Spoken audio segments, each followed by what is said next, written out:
Disclaimer: the views and opinions expressed in this video are solely those of the individuals involved and do not necessarily reflect the official policy or position of Diary of an OFW or Audio Media. We are not responsible for any actions taken based on the content discussed.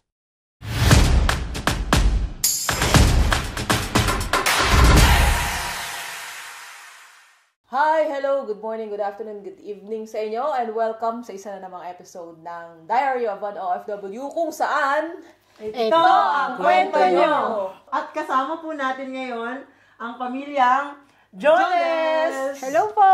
Pag-uusapan natin ngayon about sa family reunification, kung paano nila nadala dito yung anak nila as mag-asawa. Yun lang po.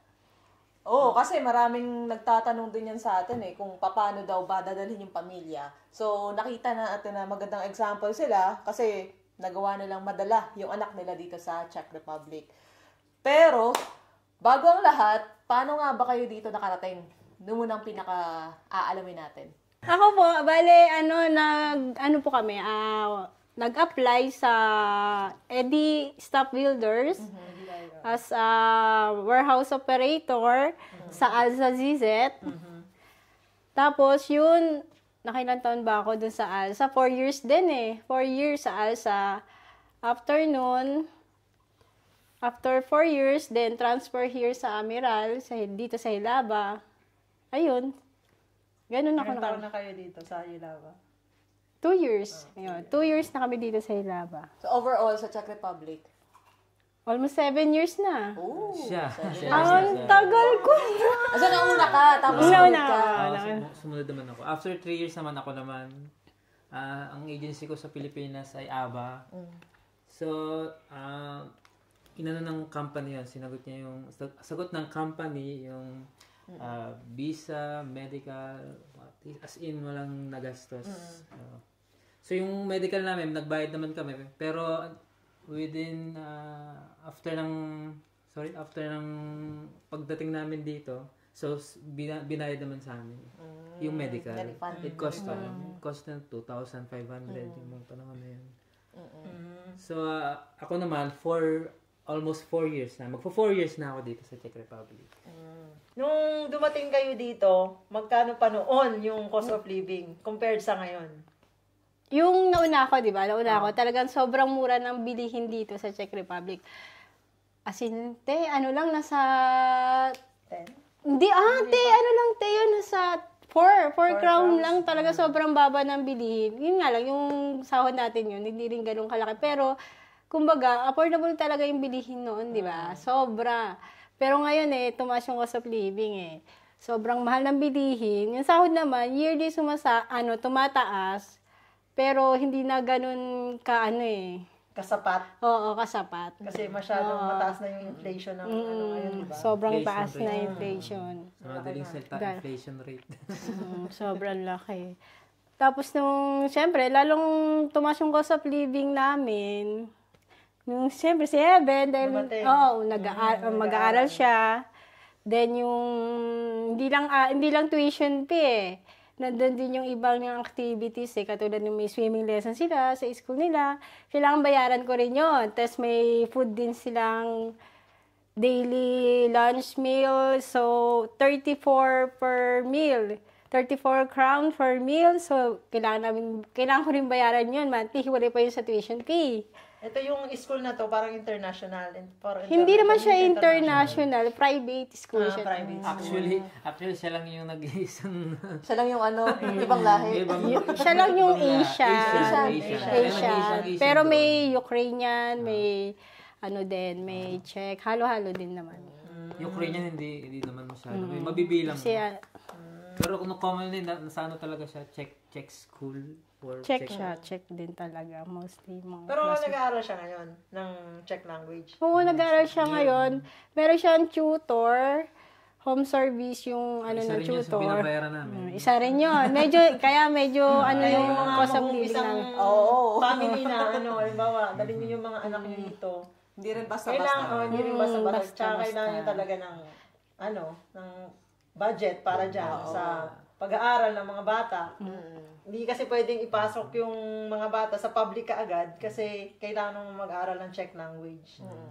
Kasi nung in-enroll ko siya, tapos hindi naman siya talagang marunong mag-check, zero talaga yung knowledge niya sa Czech. So, sabi ng admin dun sa school na kailangan ibaba nga daw yung kung under siya ng grade, dapat grade 5 na siya sa sa school year. Pero dahil nga hindi pa siya marunong, ida-downgrade daw siya as a grade 3. Pero natapos yung grade 4 dun sa Pilipinas eh. Pero hindi pa rin sa kanila qualified yung mga ganun. Kumbaga hindi nila gusto nila talaga yung kung kailan ka lang talaga pumasok dun sa qualification. Yun lang din yung nila. Kaya bumalik siya ng grade 3. Grade 4 siya dun sa Pilipinas. Kahit natapos siya ng grade 4, hindi nila accept yun na grade 4 ka. Grade 3 ka talaga. Kunyari, babalik ka ng grade 3.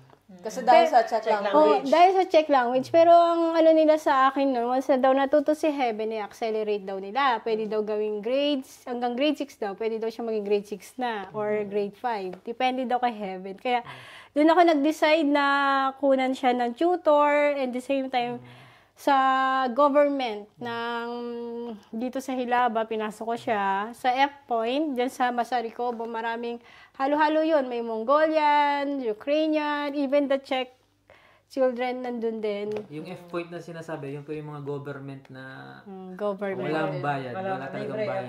Provided Libre nila yun. yun. So parang Mga books, para siyang government na establishment, pero tumatanggap sila ng international na estudyante. So, wala kang babayaran. enroll mo Ang lang siya, gagawin mo wala. lang, pumunta doon sa kanila, magpa-register. Kung may bakante sa kanila, edi maswerte. Ang nangyari sa amin, si Heaven, nung niregister namin, bakante, edi natanggap siya. So, hindi kami nagbabayad sa F-Point. Ang parang pinakagastos nyo lang is yung pagkain niya, sa Tutor, lahat nun yun. Yun Pagkain, Pero saka normally yung sa F-Point, 1 week, so 2 beses lang siyang papasok doon. Sa school na nagbabayad kami, kung saan siya nag-aaral, whole week siyang papasok. Wait lang. Yung F-Point is para sa, ano ba to? Czech language? Czech language Czech lang yun. language. Czech Czech language. language. Hindi pala to yung Hindi yung academic. pinakasource Hindi siya talaga. academic. Kasi yun doon sa Montessori, dyan sa Mesoralca, bali siya, academic school siya. Lahat, pero tinuturuan din siya ng Czech doon. Even sa writing talaga ng Czech. Di ba iba yung writing ng Czech nila dito? Tinuturo din sa kanya yun. So, Kasi doon sa, dadagdagan ko lang, kasi doon sa school niya, commonly hindi talaga sila nagtuturo direct na mag-check ka. si Heaven Kasi lang. puro local Si Heaven talaga lang yung yung inano nila ngayon. Basically talaga ang tinuturo nila check. Check Enough talaga. na ron. Pero ang sa F-Point naman, doon sila nagtuturo. Check, tsaka ng mga, for sa international, for mga bata katulad ni Heaven, hindi taga rito. Doon So, sa- check language siya. Doon sa academic school niya, para lang, mostly Czech ang estudyante, di ba? Check. Kaya kaya niyo siya in-enroll sa F-Point para matuto siya ng Czech Matuto. language. Same So, dalawa communication. yung pinapasukan niya. Para sa academic and specialized sa Czech language. Czech language Check lang. language. Oo. And home service tutor. Nung Kailangan niya talaga. Nung nadala niyo dito si Heaven sa Czech Republic, ano yung mga gagastusin? Kung halimbawa, may ibang Pinoy na gustong kuhanin yung mga anak nila, ano yung kailangan nila? Acknowledge check insurance, ano yung mga kailangan nilang paghandaan, magastos? Unang-una yun, budget. Insurance talaga. Kasi hindi nila hindi nila accept yung mga papers niya kung hindi siya naka-apply ng insurance. Yan. Isa rin yan. Ginawa naming requirements, kinulik ko yung proof of accommodation niya, proof of finances, tapos yung, siyempre, birth certificate niya, kailangan naka-apostil yun and translated in Czech language. Tapos yung 2 pieces ng photo niya, kailangan size of, Europe size ng photo. Then, meron din siyang kailangan ng affidavit of support namin dalawa. Gagawa kami. Dapat translated din siya in Czech. Then, kailangan din ng employment contract namin dalawa. Then, yung proof of finances ng under dun yung bank of statement and payslip. Kumbaga, yung payslip na yon kailangan within 6 months, ma-provide mo yun na meron kayong ganitong amount or salary na kailangan pasok dun sa qualification ng for family reunification. Kung wala kayong bank statement at pasok naman yung salary nyo doon, no need na ng bank statement. Pero, ako nun kasi gusto ko makasigurado na, yun nga, ma-approve siya or kasi nga yung, hindi kami sigurado dun sa kung magkano talaga yung kailangan ng embassy So, ginawa ko, nag-savings ako ng 115,000 kurun para sa savings ni Heaven. Hindi ko ginalaw yun until na ma-approve yung visa niya. Kailangan hindi mo siya gagalawin. Tapos, after nun, pag na-approve na siya, so, hihingaan ka na ng embassy ng insurance.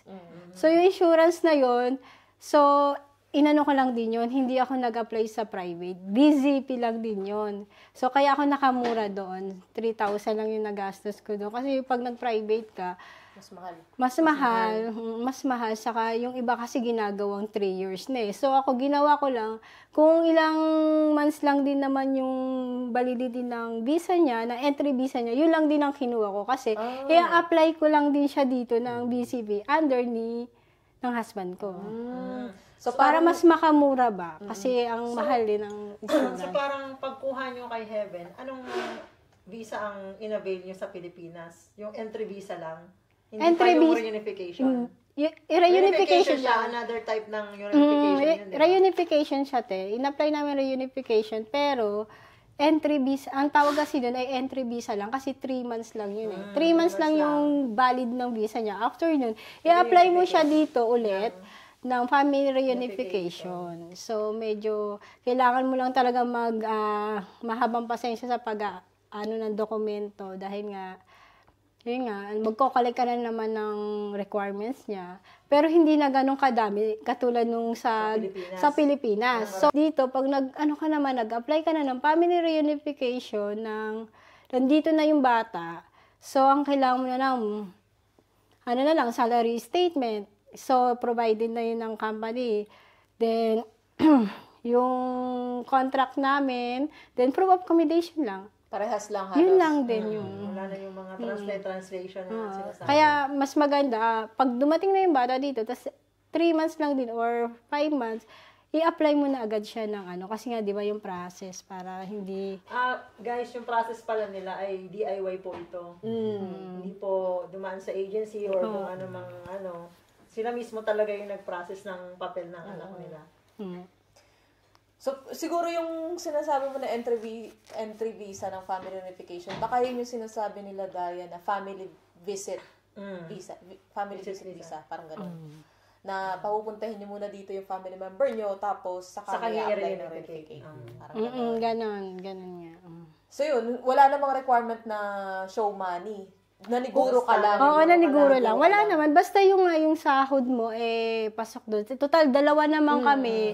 Kaya sa tingin ko, pag 2 yung parents na nakumuha, tapos isa lang din naman ang chance, no need na yung mga bank statement na Pero mas maigi. Para sa akin, para makasure tayo na hindi hindi ma-denied or ma-approve yung visa ng bata or para makasigurado ka, mag-ano ka na ng savings mo. Kasi sa'yo din naman yun Pagdating ng bata, ikaw din naman gagamit. Show money lang naman. No need to worry na lang. So, i-recap lang natin yung requirements na inayos mo, no? SPA, unang-una. Para SPA, sa representative mo sa embassy. Tapos, yung document ng bata, apostille, birth certificate, translated dapat siya. Financial proof, salary statement or payslip, and bank statement. Bank statement, affidavit of support. Affidavit of support, saan kinukuha to sa embassy? Bali, parang letter lang siya. Tapos then, English, then translated din in Czech. Sariling gawa niyo lang? Walang form, kasi, walang totoo lang yung embassy sa, Czech embassy, hindi sila ganun kahigpit sa documents. Kahit yung SPA na ginawa ko, na papunta lang, na para dun sa mismong embassy ng Czech Republic, computerized lang din. Sign lang ng representative ko, then yung, yung embassy. So, kumbaga, kahit sariling type ka na lang ng affidavit of, Support. Support. Parang ino-honor mo Parehas siya. kayo or isa lang sa inyo? Parehas dapat. Oh, Laging parehas dapat. So, yun, affidavit of support, tapos Contract. insurance. No need pa yung insurance. Pag mag-apply ka pa lang, wala pa Wala insurance. pang insurance. I mean, pag na-approve na yun. Okay. Doon ka hinga ng insurance na embassy. Okay, mali Kasi pala. requirements ng Czech Republic yun eh. Kailangan pag may ka or reunificate, kailangan may laging insurance. Okay. So, nung nakarating dito sa Heaven, inasikaso nyo kagad yung sa school niya. Syempre, ayoko naman matenga siya ng wala siyang gagawin. Kailangan talaga nag-aaral siya. So, yun agad. In-enroll ko siya dito malapit lang din sa amin, sa Clomova. Tapos, ayun, isang Montessori school, 6,000. 6,000 yung registration fee. Pero lifetime na yon 6,000 na yon. 6,000 check. Hanggang makaano na siya. Lifetime na yun. Lifetime na yon. Pero may monthly tuition fee pa siyang 2,500 kurun. All in all, magkano yung nagastos nyo ng pagpa-family reunificate nyo sa anak nyo? O Sa peso or... sa Czech crowns and peso na. Hindi, i-peso na lang natin. Kasi syempre ang dami nagtatanong, Mat na lang ako. magkano yung magagastos namin? Oo, marami nagtatanong din yan eh.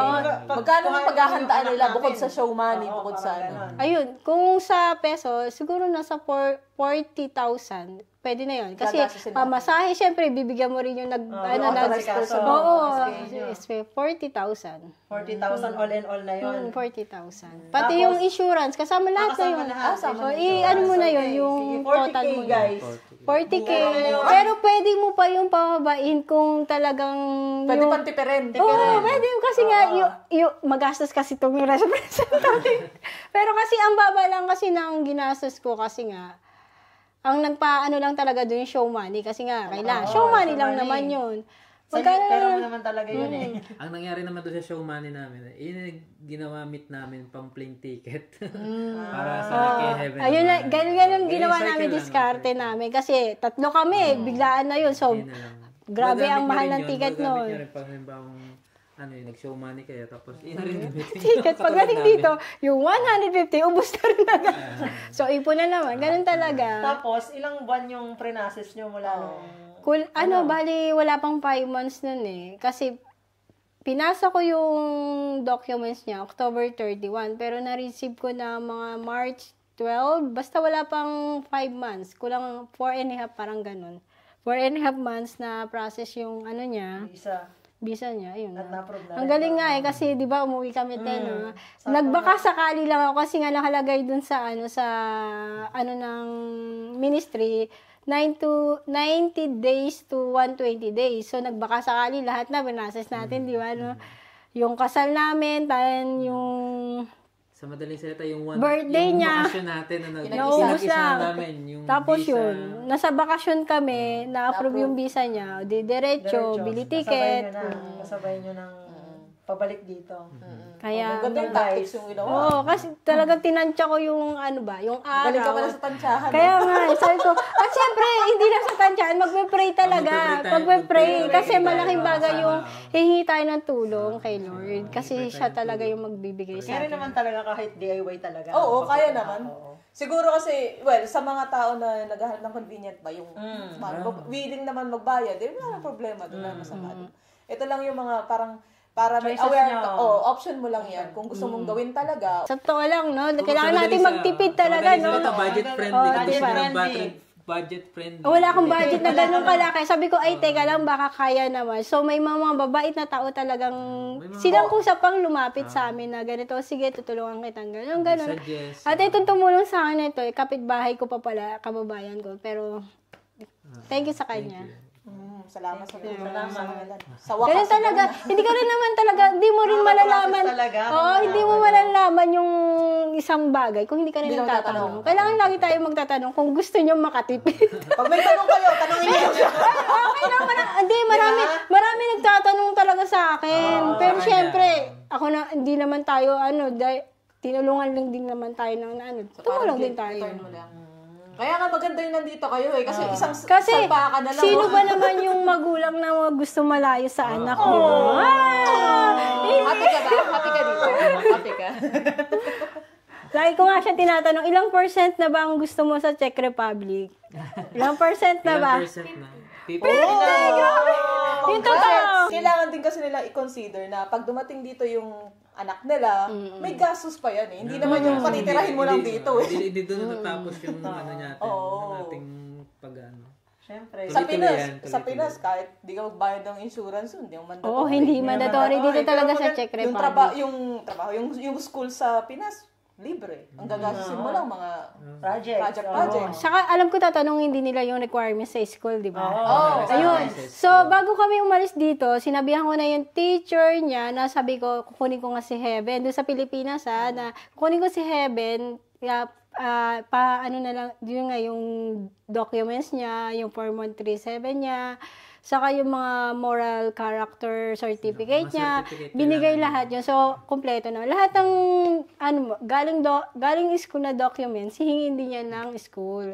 So, ipapasa yan. Then, ipapa-scan lang naman, through email lang naman. Hindi naman mismo hard copy papasa mo. Through email lang din naman lagi dito sa Czech. Tapos, ayun, pag napasa mo na yun, doon na kayo mag-pirma ng kontrata sa school. Basta, bago nyo dalhin yung bata, i-collect nyo na lahat ng documents galing sa school. Yung documents nyo sa... Pinatranslate nyo pa or hindi na? Hindi na eh. Basta English lang, wag lang Tagalog. Medyo sila doon. Siguro naman English naman yung bibigay English naman ka doon. May English Tagalog eh. Pero, teka lang doon yun sa school ni Hebe, doon yun sa school ng anak ko, English tinanggap nila. Pero baka sa mga public, lalo na sa public, baka kasi check na ang kailangan doon eh. Hindi ko pa siya na-try eh. Private kasi itong school niya eh. Pag natuto na siya mag-check, doon ko siya ita-transfer sa public school. Doon ko malalaman kung talagang kailangan na naka-translated yung documents niya. At magre-release din sila noon kung kailangan. Hindi ko na siya pala kailangan kasi galing siya sa private, naka-check na yung documents niya. Oo nga pala. Yun na yun. So, ganun mas magiging talaga i-private nyo muna. Tsagaan lang din. Pag-aralin nyo ng then after nun, ipasok nyo na sa public. Hindi siya mabibigla, di ba? Oo. Pero kung gusto nyo naman talaga mag-public, kasi may magulang na pinapasok na agad sa public, no? Para daw matuto daw, ganun. Kaya lang Pero ano yun, sa bata? Oo, parang na naman ako kay Heaven nun eh. Kasi baka ma-shock or ma-culture shock sa di ba? Doon may mga bata. Di mo naman naintindihan yung tao, tapos yung mga kasama mo, iba na yung lugar mo, tapos kawawa yung bata. Sinasabi, Heaven? Iba yung parang. Oo, psycho-pera lang yan eh. Gagastos tayo yan. Happy ka sa school? Sa school ninyo, happy Happy ka naman. Masaya na siya. Kahit May araw-araw mga siya, friends siya, dapat talaga araw-araw Pero yung tinatanong. unang punta mo dito, Oo, so, nakita ko yung niya, nakita ko sa kanya yung, kasi sa bata, paglabas nito galing sa school sa Pilipinas, talagang labas agad. Labas, so nawala sa kanya yun eh. So, doon ko nakita na, na-experience niya dito na bababa na lang siya dun sa, di ba, sa baba. Siya lang mag-isa naglalaro. Nakakalungkot sa akin, ko, minsan na, dapat ko ba siyang dapat ba itong ginawa ko? Siyempre, pamilya, kailangan mo sama-sama. Saka, iisa lang siya. Yun ang ganun kasi, ganun yung mindset ko. Oo, isa lang siya. Saka, Alam mo ka nang sagot dyan? Oo na, alam ko na. Yung pag-a-adjust ni Heaven, nahirapan siya dito nung bagong dating. Nahirapan ka? Oo, nahirapan siya. Sige. Nahirapan ka nung tumating ka dito. Saan ka nahirapan? Saan ka nahirapan? Yung iwanan yung Pilipinas. Sila, sige. Ano mo yung madali. Namiss mo yung mga friends mo? Kasi yung mga friends mo. Hindi ka na makapag yung Habulan? habulan, tapos taguan, Wala nang text, Nagte-text ka ba? Nagpo-pogs? Nagpo-pogs ka? Nagpo-pogs? Wala ka nang kapogs. Turuan mo yung mga kaklase mo mag-pogs. Oo. Hindi ka marunong yan dito. Ano yung nagustuhan mo dito sa Czech Republic? Sa 50%. Sa 50%. Ano nagustuhan mo? Yung mga kaibigan ko mababanding. Tapos? Mababait ba sila? Mababay. Mabait na Ayun nga, nabanggit niya rin sa akin yun. yung mga ano daw dito, mababait naman daw. Mababait yung mga classmate niya, teacher niya, mababait. Isa rin yun sa tumulong sa amin para makahanap ng tutor niya. Yung teacher Kahit niya. hindi mo sila maintindihan, kinakausap ka pa rin nila. Ganun lang. Sila lumalapit. Turuan mo din kasi. turuan mo ng Tagalog. Tagalog. Ikaw naman ang magturo sa Kasi kanila. mo, pogi ako. Sabi mo gano'n. Pero sa totoo lang, yung school kasi dito, parang ma-appreciate mo. Kasi active sila. Dahil may swimming lesson siya. Oo, sa Ayun, outdoor, maganda. di ba sa atin, talagang sa school lang. At ito pa, natutuwa nga sila kay Heaven kasi daw, ba't daw si Heaven, pag binigyan ng activity, yung mga katulad ng sa loob lang ng school talagang tinatapos daw ni Heaven kasi yung mga bata daw dito hindi daw tinatapos. Sige, takbo daw, laro. Talagang si Heaven lang daw kaya natutuwa sila kay Heaven paano daw yung anong meron daw sa Pilipinas? Bakit daw ganun yung si Heaven na parang gawin mo to, nakaupo lang daw, tapos tatapusin daw. Sabi ko, ganun po, kasi di ba tayo, talagang sa school lang, sa kanila talagang may outdoor. Every Thursday outdoor. Wednesday swimming school. May ganun sila Pero ilang oras yung pasok lang nila? Sa isang araw? Hanggang 3:30 sila ng hapon Umaga hanggang 3:30. Umaga lang, walang panghapon dito, puro pang umaga lang. Start ng class nyo 8 ang umaga. Hindi sad. 7:45 until 3:30. Pero pag may check language siya, nagpapaalam ako na pwede 2 o'clock i-pick up mo na siya kasi nga may check lang. Kumayag naman sila kasi nga kailangan requirements din nila na kailangan matuto ni Heaven ng check language. Saka may panghapon, may pang umaga. Yun din ang hinanap niya. Mama, wala bang panghapon dito? Anak, walang panghapon dito. Kasi gigising siya ng umaga Maaga talaga. Bata, Tapos gusto ma. uuwi, kakain ng lunch, tapos babalik ulit sa school. Yan sa Pilipinas, di ba? Pero dito, from 7:45, saan sila nag-lunch doon na? Doon na. Yun nga, yun nga, sabi ko, may bayad din yung... pala yung... Pagka, check food. Check food. Check Mag-adjust food. din Yun siya nga, ng- una sabi ko sa kanila, pwede ba hindi muna siya, kasi nga, baka hindi makain Pero in-advise ka naman teacher, kailangan niyang i-adapt kung ano yung ano. So, sige, 34 crown lang naman every meal. Nagustuhan mo, masarap yung pagkain. Sarap ba? Iba-iba. Hindi, yung iba gusto niya Nagugustuhan niya. Araw-araw ko siyang tinatanong anong kinain mo. Mama, masarap yung soup, puro meat, gano'n. Mama, hindi ko gusto yung ganito kasi ano lang yung club, yung bread, matigas daw. Ganun. Araw-araw ko, siyempre, kailangan everyday talaga. Tatanungin natin yung bata. Pag-isal na malambot At walang kanin. Walang kanin. Ayun nga, walang kanin. Pagdating na lang sa bahay magkanin. Saka maganda sa kanila talaga, dun sa school, bata pa lang ganyan, kailangan marunong ka na magligpit ng pagkain. Tinuturuan sila ng disiplina talaga, paano magligpit ng ng pinagkainan mo, ikaw magtatabi. Dapat talaga I-arrange sa mo. school sa Pinas no? I-arrange mo siya. Tapos Gawain yung... bahay, tinuturo sa school. Responsable ba? Maganda ang ano din dito. Paano ba gagawin? Kasi syempre sa atin, iba din. Maganda rin yung ano dito sa check. Kailangan talaga mag-aral ka lang maghapon Tinuturuan sila maging independent dito. Oo, yun nga. Sabi ko yung mga Tinuturuan sila. karamihang mga bata kasi dito, nakakapag-transpo ng solo, kaliliit na ganyan, sumasakay sa tram. Mas malaki pa nga yung bag. Minsan, mas makita, mas malaki pa yung bag sa kanila. Marami din bang books na dala-dala lagi sa Heaven? Ay, wala. Iniiwan yun sa school. di ba? Wala siyang Sabi dala. ko, bakit kayo sa Pinas? Lahat Ginagawa ng- pa rin, bigat-bigat. Sa school lang yun. Tsaka dito, di ka kasi matatao sa transportation dito kasi Safe. lahat ng pedestrian, kapag may pedestrian, kailangan huminto talaga yung sasakyan. Sasakyan na nag-a-adjust. Sa Pilipinas na ikaw mag-aala sa sasakyan. Kahit pedestrian na yan, may nababangga pa din. Dito hindi pwede yun. Kasama sa Kaya traffic. safe talaga lahat. Maganda yung ano nila rito, yung traffic nila. So yun, maganda naman kasi kung dito nyo pag-aaralin yung mga anak ninyo Kasi ang daming benefits. Yung gastos, nandiyan na yan. Pero yung kasing kapalit nun, yung benefits sa insurance, covered ang bata. Covered lahat. Sa school, provided lahat. Active. May mga activities kada twice a week. Twice a week. Sa Pinas, 'di ba? Kung ikukumpara mo naman, May activities naman sa Pinas, Pero hindi ganun karami. Sa school lang talaga yun. Hindi sila lumalabas kasi sa school masyado. Dito may outdoor. May classes sila ng outdoor. Madami silang tulad ng mga activities ng United Nations, mga ganun, mga pa-contest. Dito kasi hindi. Talaga Tsaka yung kinaganda nga nun, bata pa lang, tinuturuan na talaga nila maging disiplinado, maging independent, disiplinado. maging responsable. Kailangan nga siya lang magdadala ng bag eh. Bag. May ano Ayaw nga ng nun teacher niya na kami magbibitbit. Nakita ko ng teacher nung one time, pumunta kami sa autobus na Draji. Yung bus station dito. So, may field trip sila sa Prague.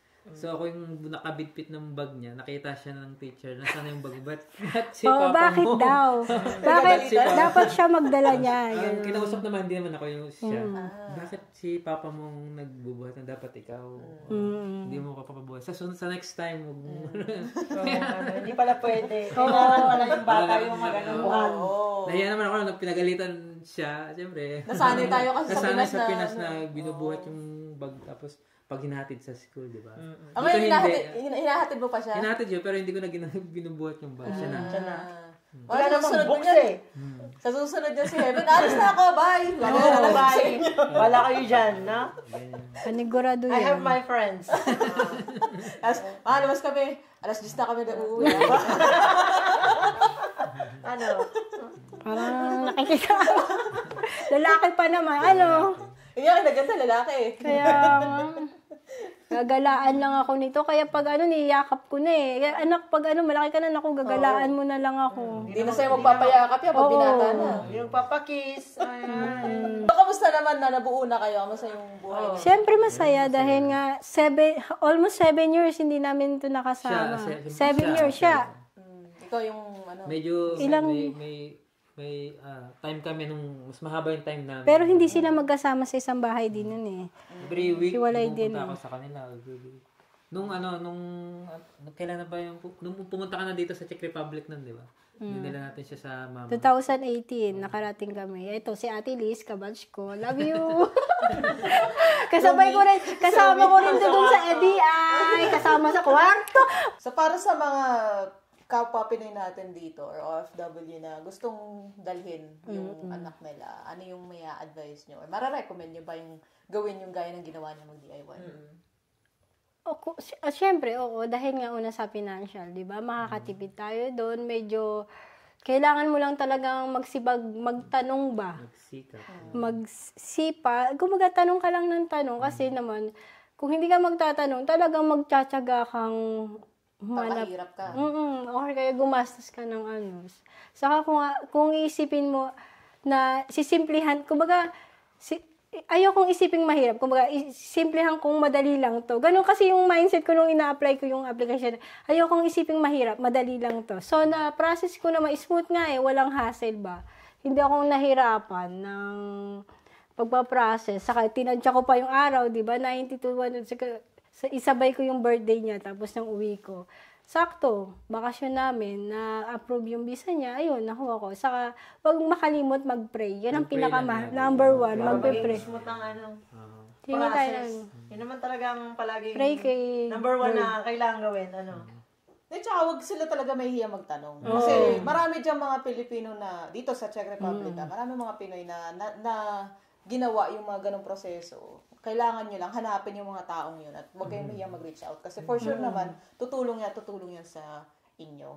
And siguro kasi motivated ka rin Siguro yun yung motivation. Oo, kasi nung time gusto mo na, talagang kuhanin. yung first na uwi namin ni, yung ako pala, umuwi ako ng Pilipinas. Nang pagbalik ko dito sa Czech Republic, grabe talaga, ewan ko ba, sobrang sakit pala talagang yung gano'n. Nakala sa mga OFW, di ba, sa aeroplano, umiyak talaga, hindi ko, ikaw din, huwag ka dyan. Ayun, yung luha ko. Sabi ko, hindi ko mapigilan yung anak ko na, nagchat-chat na, mama, nasa aeroplano ka na ba? Doon talagang, umiyak na ako. Sabi ko, next uwi ko, hindi ko na siya kasama. Yun na sa ko. Oo, next uwi ko, dapat kasama ko na siya.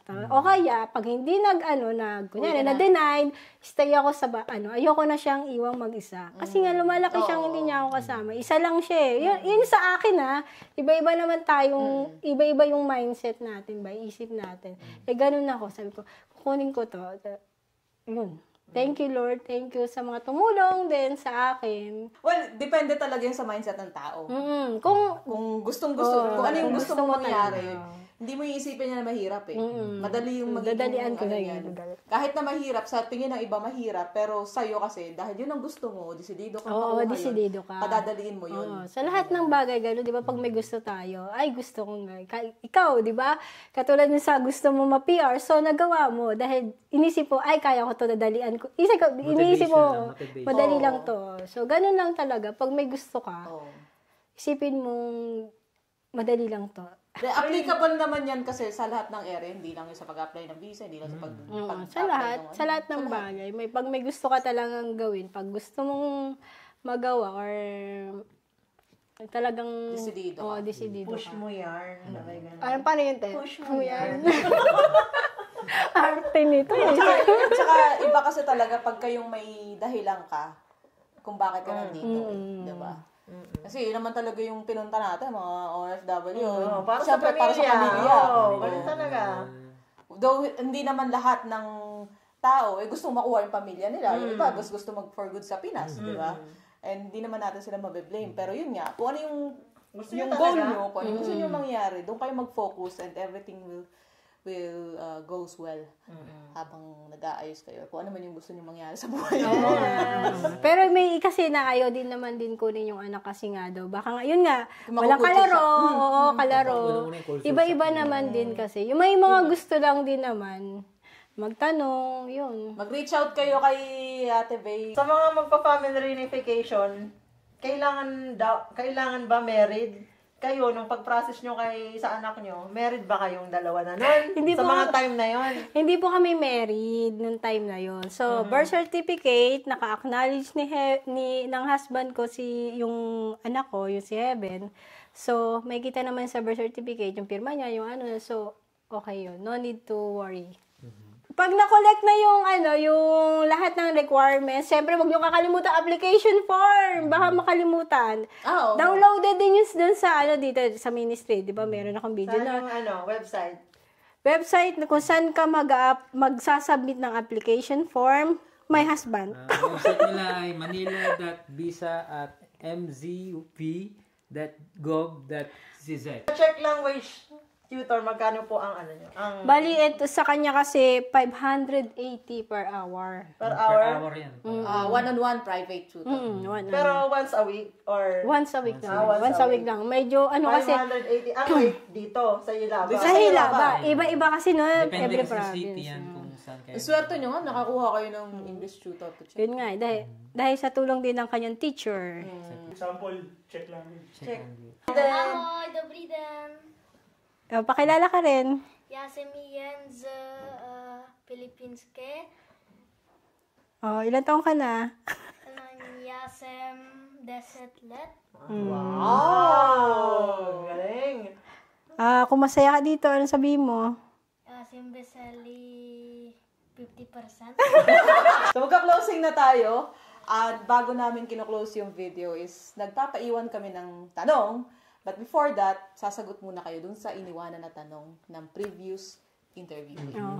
So ang iniwan na tanong ay, kung papipiliin ka sa ililigtas mo between the other family and your family, extensive family mo, sinong pipiliin mo? Of course, may family. Yan ay nasa Bible din po. Pag nag-asawa ka na, ang priority mo ay pamilya muna. Sarili mong pamilya. Simple but that is true. Ganun po. At dahil sinagot mo yan, Magtatanong po ako. mag-iiwan ka rin. Bibigyan ka namin ng chance. Saan mo gusto mag-stay? Sa toxic na trabaho na malaki ang sahod o sa mababang sahod pero peaceful mind naman yung environment? Ang ganyan. Maraming salamat. Jonas family. Okay. Sa Thank you rin sa invitation. Thank you, Bay, Heaven, and Francis. Once again, kung may mga katanungan kayo about sa family reunification, kung paano yung proseso, huwag kayong mahiyang mag-reach out kay Vey Molina sa Facebook. Baby Molina. And ipopost namin sa description box yung list ng requirements and as well as yung email address ng para sa application. Yes, application. Last message. Para sa akin, kung gusto niyo maging mas masaya ang pag-abroad, maging kompleto ang pamilya. Para sa akin, or yung mga gusto... Iba naman kasi ng iba-iba. perspective sa buhay. Kung gusto niyo lang. Huwag niyong hayaan huwag niyo nating hayaan then maiksi lang ang buhay. Para sa mga kababayan natin dyan sa Pilipinas at pati dito, mga kababayan natin. So kung gusto niyo kunin yung ang pamilya niyo o sa Pilipinas o katulad namin, kinuha namin ang anak namin. So ano lang, pagsisikap, tiyaga, pray kay God, siyempre. Una-una yan. So go lang. Okay, so maraming salamat at pinanood yung video na to. And once again, i-subscribe nyo ang video namin sa YouTube, Instagram, Facebook, Spotify, TikTok. I-follow nyo kami sa lahat ng platforms para naman dumami ang tao nang makakarinig at makaka-reach out. Katanungan nyo. Masasagot yung mga katanungan nyo. So, dito na nga ba nagtatapos? Hanggang sa muli, kami ang Diary of an OFW kung saan Ito ang kwento nyo!